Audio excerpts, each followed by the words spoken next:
Hello everyone, supreme divine পাওয়ার চ্যানেলের পক্ষ থেকে সবাইকে স্বাগত জানাই।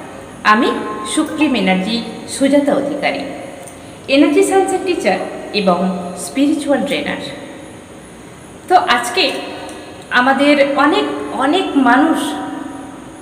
মানুষের থেকে এরকম থটস এসেছে। অনেকেই বলে একটা স্পিরিচুয়াল পার্সন হতে গেলে কি করতে হয়। সবার প্রথম তাদের থটসের মধ্যে, তাদের মাইন্ডের মধ্যে একটা ভয় কাজ করে। কি ভয়? যে স্পিরিচুয়ালিটিতে হতে গেলে, ধ্যান মেডিটেশন করতে গেলে এবং ইউনিভার্সাল কানেক্টেড হতে গেলে তারা প্রথমেই ঘাবড়ে যায় যে কি করে সম্ভব, বিশেষ করে মহিলারা। এরপরে তো দাদাভাইরা আছে, তো বলছে আমরা সময় দেবো কি করে, সংসারের কাজে তো আমাদের সারা বেলা কেটে যাচ্ছে, আমাদের কাছে এক মিনিট সময় নেই। তো তাদের জন্য আমার আজকের এই ভিডিও। এবং তাদের আরও মনে কিছু কনফিউশন রয়েছে, যেটা হলো তারা এটা জানতে চায় যে স্পিরিচুয়ালিটিতে আসতে গেলে, স্পিরিচুয়ালিটির কিছু জিনিস শিখতে গেলে, এনার্জি সায়েন্সের কিছু জিনিস শিখতে গেলে নিরামিষ কি খেতেই হবে? তাদের মনে একটা প্রথমেই ভয় কাজ করছে যে যারা নিরামিষ খান তো খান, কিন্তু যারা নিরামিষ খান না তাদের ভেতরে একটা ভয় কাজ করছে যে নিরামিষ খেতে হবে, পরিবারের সবার সঙ্গে আমরা আমিষ খাবার খাই, আমার জন্য আলাদা করে রান্না করব। বা এটাও হতে পারে তার মাইন্ড চাইছে নিরামিষ খাবে না, সে ছোটোবেলা থেকে অভ্যস্ত আমিষ খেতে। এবং আরেকটা ভয় কাজ করে যে সংসারকে ছেড়ে দিতে হবে, সন্ন্যাসিনী হয়ে যেতে হবে, সন্ন্যাস নিতে হবে। এই বিভিন্ন ধরনের ভয় মানুষকে ঘিরে রেখেছে। যারা স্পিরিচুয়ালিটিতে আসতে চাইছেন কিন্তু আসতে পারছেন না বিভিন্ন ধরনের এই সমস্ত ভয়ের কারণে, তাদের জন্য আজকে সুখবর। দেখুন, আমি একটা পরিবারের, সম্ভ্রান্ত পরিবারের একজন আমি হাউসওয়াইফ। আমি বাইরে কোনো চাকরি বাকরি করি না, আমার সন্তানাদি আছে, আমার একটা বড় ফ্যামিলি। আমি এই ফ্যামিলিতে বিলং করে স্পিরিচুয়ালিটিতে বহু কোর্স লোককে শেখাচ্ছি এবং স্পিরিচুয়াল ট্রেনার আমি। তাহলে বুঝুন, তাহলে আমি প্রথমে কি ছিলাম। আমি প্রথমে এত স্ট্রেসে ভুগতাম, কিচ্ছু ভালো লাগতো না, কাউকে দেখতে পারতাম না, মানে কাউকে বিশ্বাস করতে পারতাম না এবং নিজে নিজে ভেঙে পড়ছিলাম। তো এমন একটা ঘটনা ঘটলো, তো যার জন্য আমি স্পিরিচুয়ালিটিতে এসেছি। তখন আমি ভাবতাম যে আমি ধ্যান করব কি করে, কারণ আমার হাজব্যান্ডের যা ব্যবসা, আমার যা ওয়ার্কশপ আমার বাড়ির অ্যাটাচে, আমার কোম্পানিতে লোক কাজ করে এবং আমার বাড়ি অ্যাটাচ তার সঙ্গে। তো একটা মহিলার হাজব্যান্ড যদি বাড়ির সঙ্গে অ্যাটাচে থাকতে পারে, তাহলে সেই ওয়াইফের কতটা মানে প্রবলেম হতে পারে, কতটা সময় সেই সংসারে দিতে হতে পারে। এবং আমার বাচ্চা কাচ্চাও রয়েছে, তাদেরকে পড়াশোনা করানো। এবং করোনার পর থেকে আমার মেড নেই, আগে ছিল, এখন আমি পাচ্ছি না, তো আমাকে সমস্ত কিছু কাজ করতে হয়। এবং এর পরেও আমি এনাফ টাইম পাই মেডিটেশন করার জন্য। জানেন, প্রথম যখন আমি মেডিটেশন শিখলাম, যখন আমি রেইকি শিখলাম, তো তখন আমার যিনি স্যার ছিলেন তিনি বলেছিলেন 8 ঘন্টা তো কম করে মেডিটেশন করতেই হবে, 8 ঘন্টা 1 ঘন্টা। তো আমি তখন ভেবেছিলাম, মনে মনে ভাবলাম আমার দ্বারায় পসিবল না।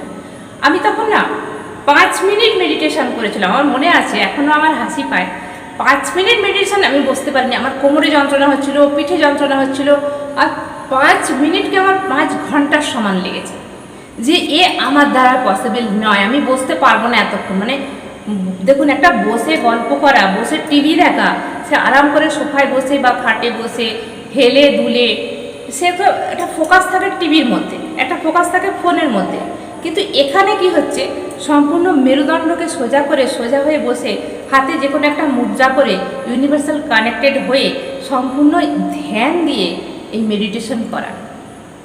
তো এই যে কি প্রথম কষ্ট পেয়েছিলাম, আমি ভেবেছিলাম আমার দ্বারা হবে না, 5 মিনিট আমি বসতে পারছি না, আমি কি করে ধ্যান মেডিটেশন করব।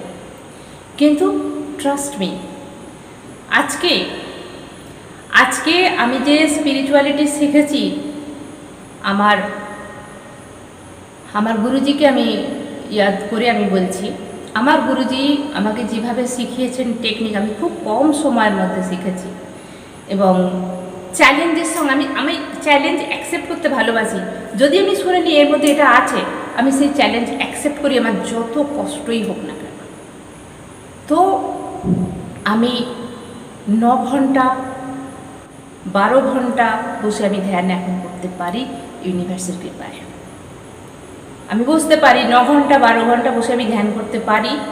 আমাকে কোনো ওয়াশরুম যেতে হয় না, আমাকে কোনো খাবার খেতে হয় না, কোনো জল খেতে হয় না। তবে মাঝে মধ্যে পাটাকে আমি একটু চেঞ্জ করে নিই। যে আসনে বসি সেই আসনটা মাঝে মাঝে, আসন মানে আমি যেটা পেতে বসি ওটা নয়, যে ধরুন আমি পদ্মাসনে বসেছি, তো আমি হয়তো সুখাসন করে নিলাম, বা এই পাটা চেঞ্জ করে ওই পায়ে করে নিলাম। এটা কখনো হয়, খুব কমই হয়। তো আমার এখন এতটা ক্যাপাসিটি এসে গেছে। তো অনেকেই ভাবে আমি সেই সময় পাবো কোথা থেকে, কিন্তু আমার ফ্যামিলি মেম্বার্স এবং আমার পরিবারে যা কিছু কাজ, আমি সবার পেছনে সময় দিয়েও, আমার নিজের পেছনে সময় দিয়েও, এবং আমি আমার স্টুডেন্টদেরকে শিখিয়েও আমি এনাফ টাইম পাই ধ্যান মেডিটেশন করার জন্য। এবং এই ধ্যান মেডিটেশন করার পরে আমার শরীরের মধ্যে এক্সট্রা গ্ল্যামার তো এসেইছে, এবং আমার ঘুম একদম কমে গেছে। আগে আমি কত ঘুমাতাম, ঘুমোবার জন্য আমি কত বকা খেয়েছি, আমার খালি ঘুম পেত। আমি দুপুরেও ঘুমাতাম, রাতে সন্ধ্যেবেলা শুতাম না, কারণ বাচ্চাদের পড়াশোনা আছে। তো রাতে ধরুন 11টার সময় যদি আমি শোই, আমার যেন উঠতে ভালো লাগতো না, এরকম মনে হতো। কিন্তু এখন আমি 3 থেকে 4 ঘন্টা ঘুমাই। ব্রহ্ম মুহূর্তে তো আমাকে উঠতেই হবে। আমি 3:30 থেকে টার্গেট নিই, মোটামুটি 3:45-4টের মধ্যে আমাকে উঠতেই হবে। যদি না উঠতে পারি তো আমার নিজের মন খারাপ লাগে। তো এটা আমাকে কষ্ট করতে হয় না। এটা ভাবছেন বাবা কী করে উঠছে, কোনো কষ্ট নেই, এতে অটোমেটিক উঠে পড়ে। কারণ যারা একবার ধ্যান মেডিটেশনের মধ্যে আসবেন, ইউনিভার্সের সঙ্গে যারা কানেক্টেড হয়ে যাবেন, ওই এনার্জি যাদের শরীরে একবার এসে যাবে, তাদের শরীরে কোনো প্রবলেম তো থাকবেই না, এবং ওই যে এনার্জি আপনাকে একদম ফ্রেশ রাখবে। 2 থেকে 3 ঘন্টা থেকে 4 ঘন্টা আমি ঘুমাই, খুব জোর হলে 5 ঘন্টা।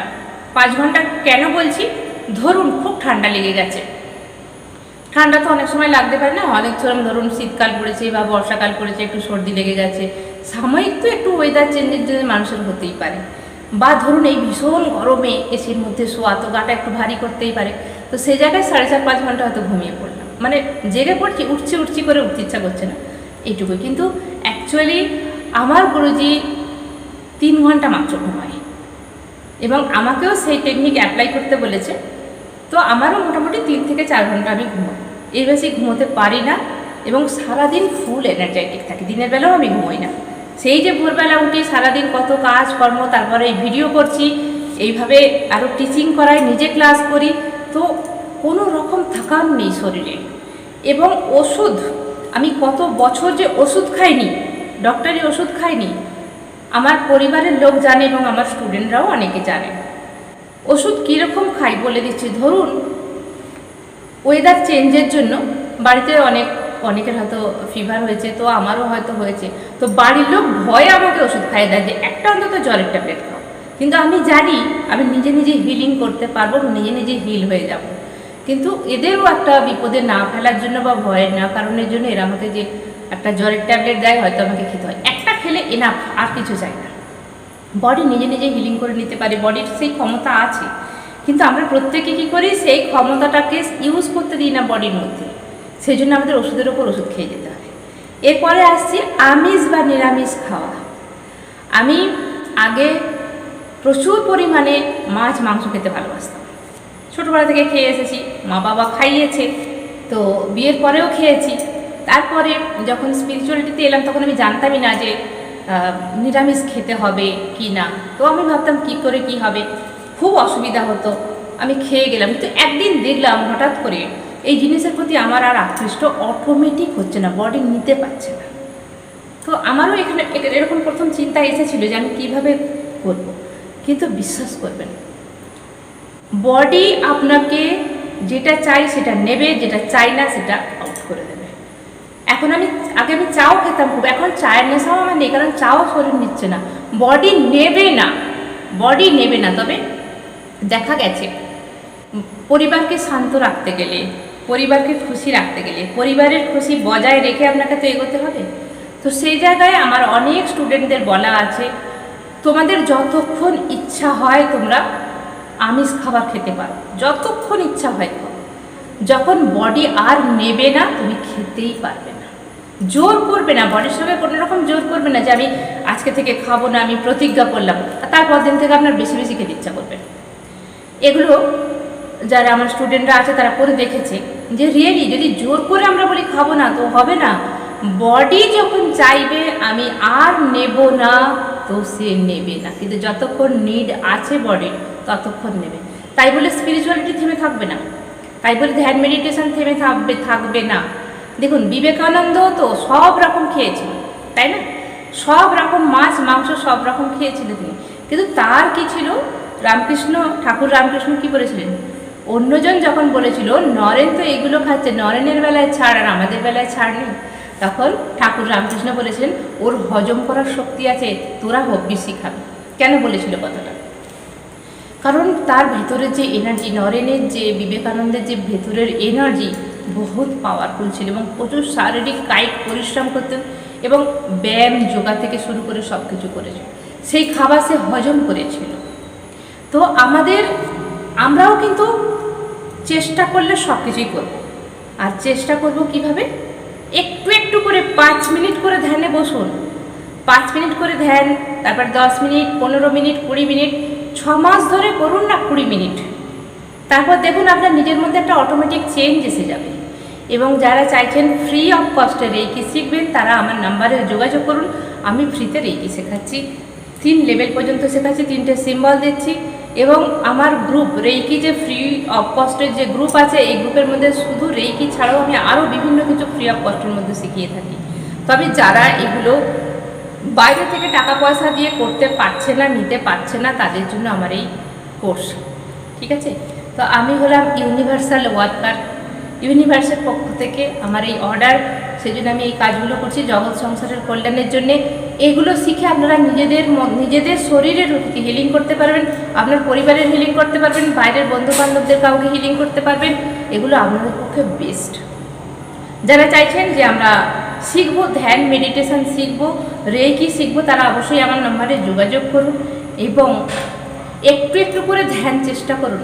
ঘাবড়াবেন না যে আমাকে নিরামিষ খেতেই হবে এক্ষুনি থেকে, আমাকে কি ঘুম কমিয়ে দিতে হবে, আমাকে কি সন্ন্যাসিনী হয়ে যেতে হবে, আমাকে কি সন্ন্যাস ধর্ম নিতে হবে, আমাকে কি সংসার থেকে সম্পূর্ণ আলাদা থাকতে হবে, এরকম কোনো কিছুই নেই।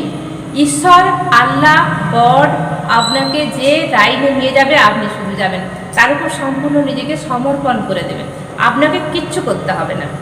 দেখবেন তারপরে যে কিভাবে আপনার সাথে ম্যাজিক হচ্ছে। ধ্যান মেডিটেশন এরকম একটা জিনিস, এরকম এনার্জি সায়েন্স কেন বলা হয়েছে এনার্জি সায়েন্স, এই এনার্জি সায়েন্সও এখন মেনে নিয়েছে এবং এই এনার্জি আমাদের বডির সঙ্গে কিভাবে কাজ করছে, মাইন্ডের সঙ্গে কিভাবে কাজ করছে, ব্রেনের সঙ্গে কিভাবে কাজ করছে, কিভাবে আমরা এক জায়গায় বসে অন্য আরেক জায়গায় হিলিং সেন্ড করতে পারছি, কিভাবে এগুলো হচ্ছে, কিভাবে সম্ভব। আগে তো আমি এগুলো কিছুই জানতাম না, এখন নিজেকে খুব ভাগ্যবতী বলে মনে হয় আমার যে এই এনার্জি সায়েন্সে এসেছিলাম এবং আজকে এমন একটা আমি পদে বসে আছি, আমি 5 জনকে শেখাতে পারছি এবং আমার পরম গুরুদেবের কৃপায় আমি আজকে অনেকটাই শিখতে পেরেছি, তবে এখনও অনেক শিখতে বাকি। ইউনিভার্সিটির কৃপায় আমি যতটুকু পেয়েছি আমি ইউনিভার্সিটির কাছে কৃতজ্ঞ এবং আবার গুরুজির প্রতি আমি খুব কৃতজ্ঞ যে আমাকে এত দূর শিখিয়েছে। আমি সবাইকে বলবো যে আপনারা একটু একটু করে ধ্যান মেডিটেশন শিখুন। ইউটিউবে এরকম অনেক পেয়ে যাবেন, কিচ্ছু করতে লাগবে না, চোখটা বন্ধ করে মনটাকে শান্ত করে 5 মিনিট বসে পড়ুন। ছটপট করবেন না, আমার রান্নাঘরে কি হলো, বিড়াল ঢুকলো কিনা, পুজো কখন করব, কাকে খেতে দেবো কিনা, বাজারে যেতে হবে কিনা, কোনো দোকানে যেতে হবে কিনা, কোনো চিন্তা নয়, নো থটস, শুধু চুপচাপ 5 মিনিট বসে থাকুন। যে সময় পুজো করছেন বাড়িতে ওই সময় চুপচাপ 5 মিনিট বসুন, সোজা হয় মেরুদণ্ডকে সোজা করে চুপচাপ বসে থাকুন চোখ বন্ধ করে।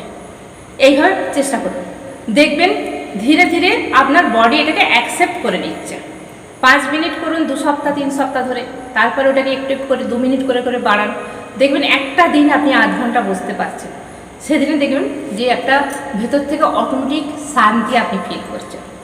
এখন তো শান্তির খোঁজে মানুষ কোথায় যাচ্ছে? ডক্টরের কাছে যাচ্ছে, হসপিটালে যাচ্ছে, নার্সিংহোমে যাচ্ছে, মানুষের কাছে কথা বলতে যাচ্ছে, পিএমপিসি করতে যাচ্ছে, যাতে পেটের কথাগুলো বলে একটু শান্তি পাওয়া যায়। অ্যাকচুয়ালি কি এতে শান্তি পাওয়া যায়? শান্তি নেই, বাইরে কোথাও শান্তি নেই। শান্তি আছে সেফ আপনার ভেতরে। ভেতরে ডুব দিন, ভেতরে ডুব দিলে অটোমেটিক আপনি শান্তি পেয়ে যাবেন। আর আজকের এই ভিডিওটা কিসের জন্যে? যারা ভয় করছেন যে স্পিরিচুয়ালিটিতে এলে হয়তো সন্ন্যাস নিতে হবে, হয়তো সন্ন্যাসিনী হয়ে যেতে পারে, হয়তো সব নিরামিষ খাবার খেতে হবে, হয়তো সাজগোজ সব বন্ধ করে দিতে হবে, হয়তো পরিবারের থেকে ডিটাচ হয়ে যেতে হবে, হয়তো কারোর বাড়ি যেতে পারবেন না।